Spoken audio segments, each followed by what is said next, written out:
இல்லை 40 கோடி ரூபா கொடுத்து ஒரு நடிகைக்கு வீடு வாங்கி கொடுக்குறேன். 4 லட்ச ரூபா குழந்தைக்கு ஃபீஸ் கட்டினதை வந்து நீ கடனா காட்டுறேன்னா நீ என்ன மாதிரி மனுஷன்? நீ தான் தமிழ்நாட்டையே நாளைக்கு தலைகீழா மாற்ற போறீங்களா?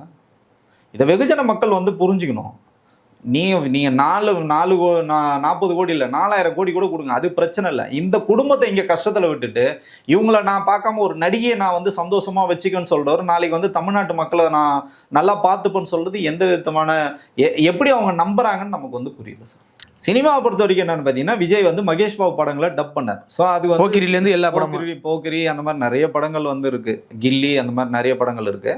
அப்போ சினிமால இருந்து அரசியலுக்கு வரும்போது என்ன பண்ணிட்டாருன்னா, பவன் கல்யாணம் வந்து ஃபாலோ பண்றாரு. பவன் கல்யாணம் என்னென்னலாம் அங்கே பண்ணாரோ, குழந்தைய தூக்கியிருப்பார், அதே மாதிரி குழந்தைய தூக்கியிருப்பார், இளநீ குடிச்சிருப்பார், வில் அம்பு வந்து விடுவார், அதே மாதிரி வில் அம்பு விடுவார். சரி, மக்கள் நம்புறாங்களா சார்? ஏன்னா அந்த அளவு கூட்டம் கூடுது, மக்கள் நம்புறாங்க, தலைவாங்குறாங்க. சார் வெகுஜன மக்களுக்கு பார்த்தீங்கன்னா, எல்லாருக்குமே வாழ்க்கையில் ஒரு டிப்ரெஸான ஒரு சூழ்நிலை தான் சார் இருக்காங்க. அவனுக்கு வந்து வாழ்க்கையில் ஏதோ ஒரு கஷ்டம் இருக்குது. அப்போ அந்த கஷ்டத்தை வந்து எங்கே அவன் பார்க்குறான்னா, மகிழ்ச்சியாக வந்து சினிமா வந்து பார்க்குறான். அப்போ இவர் என்னன்னா, இவர் படங்கள் எல்லாமே பார்த்தீங்கன்னா ஒரே மாதிரி தான் இருக்கும். காதல் காட்சிகள் இருக்கும், ஃபைட் இருக்கும், மசாலா தான் இருக்கும். அப்போ என்ன ஆகுதுன்னா, விஜயாவே தன்னை வந்து அவங்க வந்து நினச்சிக்கிறாங்க.